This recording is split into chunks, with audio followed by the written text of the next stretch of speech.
The piece is called The Orchestra in the Digital Age, and it's for orchestra and sine tones, basically electronics, these very basic kind of tones that are blended with the orchestra in such a way as you can't really tell what's the orchestra and what's the electronics, you know, at times. There's this very immersive kind of piece that surrounds you. There's these various stereo and tremolo effects blended with the orchestra in a really intense way. What does the orchestra mean to our culture? When you can watch any piece of music from any time period on YouTube for free, what does that mean to the orchestra? Do you still go to concerts? I really wanted to kind of tackle this head on. And in a way, this piece takes some of the developments in techno, dance and electronic music and blends them with the orchestra in this real kind of immersive experience. At the beginning, David Fennessy told us that we could really push the boat out and really try whatever we want to do, whatever aesthetic we're in, just to go with that, to try some of the more crazier ideas that we wouldn't necessarily get to try otherwise. These regular restrictions, there was the initial meeting, there's the workshop with the principals, the workshop with the full orchestra, there's going to be the broadcast as well. Having these kind of anchors really kind of kept the beast in check, and in a way it kind of took some of the stress out of composing. Usually I get a lot more stressed when composing, whereas there was these anchor points. I always kind of like, it's all a bit over the place. Having these anchor points was good to kind of just rein that back in a bit. My role is the mentor for the Composer Lab, so I meet with the four participants really at the very start of the process when they're still grappling with all of the notions about what it is to write for orchestra, and so that I know the composers and their work and the ideas and about what it is that they're trying to get towards, and I see my role then as just kind of a midwife in some senses, I would say. This is the first year that two of the composers have incorporated electronics in their pieces, and that's been, I'm really delighted that that's now something that we can facilitate. I've always been aware, and I wanted to try and promote the idea that that there's a misconception possibly sometimes that certain composers thinking that writing for orchestra is not for them, and I want to dispel that myth as much as I possibly can. There's a temptation always to try and counterbalance the forces that are available in the orchestra with what you can do electronically.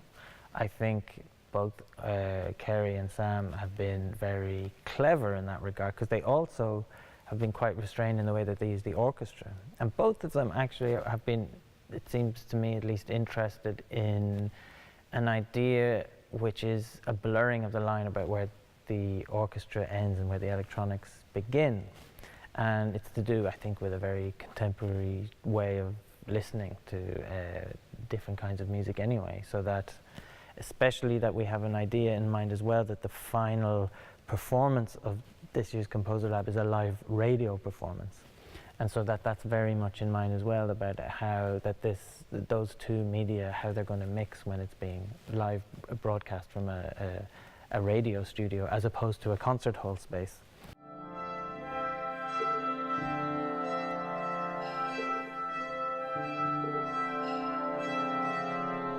The fact that we can speak to the principals isn't just an opportunity for us to get feedback on our parts, but for the principals to understand where we're coming from and relay that to the sections before the first rehearsal.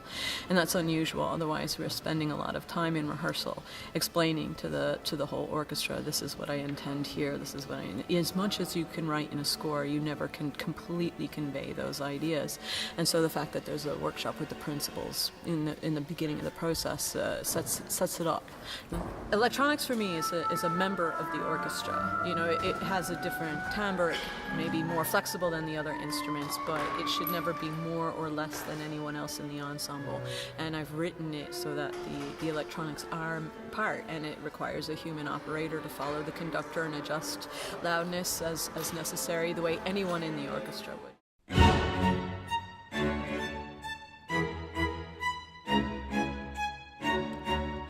So the piece was called Ratio, and it explores big tooty chords throughout the whole orchestra. So each time there's a chord hits with all the players, there's a repetition of a string melody, and gradually the piece becomes ever more violent as it progresses.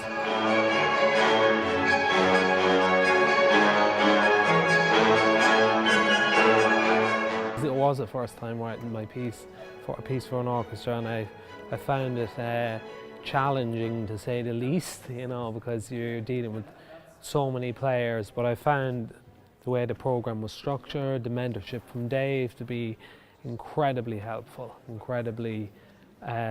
incredible learning experience in terms of working with so many players, orchestration techniques, notation issues, Sibelius issues, and yeah, I found it incredibly rewarding but tough.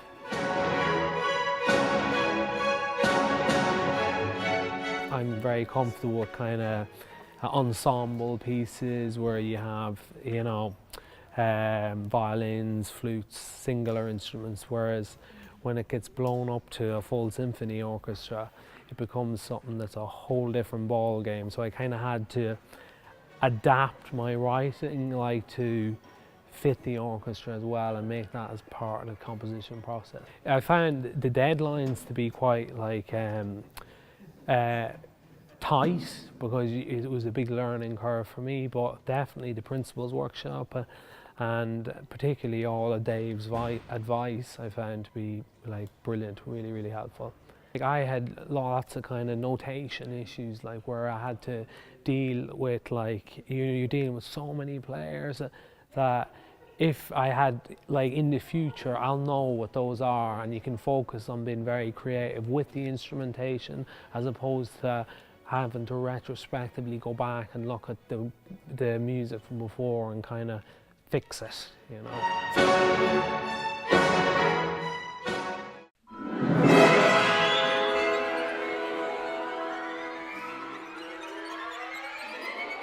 So the piece is called To the Woman Going Up the Escalator at Columbus Circle at 5:30 last evening. So it's a bit of a mouthful.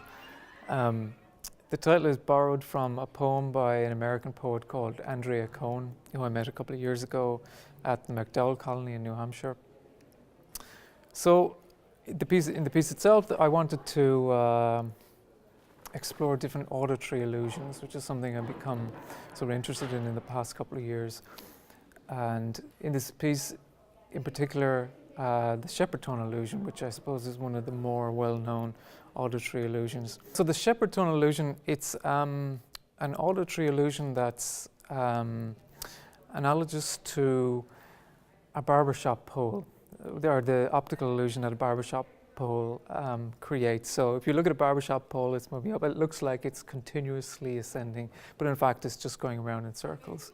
And so you can apply that to sound, and you can get the same sort of effect. So the music can sound like it's infinitely ascending when in fact it's just moving around in a circle. I think what's different about this workshop to some other similar sorts of workshops I've done, or workshops I know of, especially with orchestras, is that you're not just showing up and having a rehearsal or a reading.